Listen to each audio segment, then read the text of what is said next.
বাংলা বিধানসভা নির্বাচনের আগে রেশন বন্টন দুর্নীতি মামলায় ফের বড়সড় অভিযানে নামলো এনফোর্সমেন্ট ডিরেক্টরেট অর্থাৎ ইডি।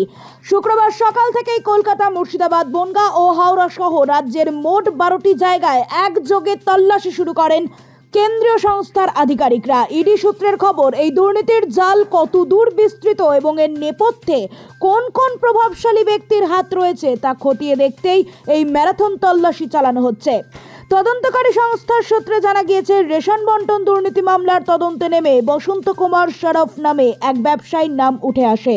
অভিযোগ, ওই ব্যবসায়ী একটি বেসরকারি কোম্পানির মাধ্যমেই রেশনের বিপুল পরিমাণ সামগ্রী পাচার করত। কিভাবে রেশনের চাল, গম সাধারণ মানুষের কাছে না পৌঁছে খোলা বাজারে চলে যাচ্ছিল এবং সেই টাকার ভাগ কাদের কাছে যেত তা জানতে মরিয়া কেন্দ্রীয় এজেন্সির গোয়েন্দারা। ভোটের মুখে রাজ্য জুড়ে ইডির এই সাঁড়াশি অভিযান স্বাভাবিকভাবেই রাজনৈতিক মহলে নতুন করে উত্তেজনার সৃষ্টি করে। সংশ্লিষ্ট ব্যবসায়ীদের সঙ্গে কোনো প্রভাবশালী নেতার সরাসরি যোগসূত্র রয়েছে কিনা এখন সেটাই তদন্তের মূল লক্ষ্য। নোবেল বাংলা।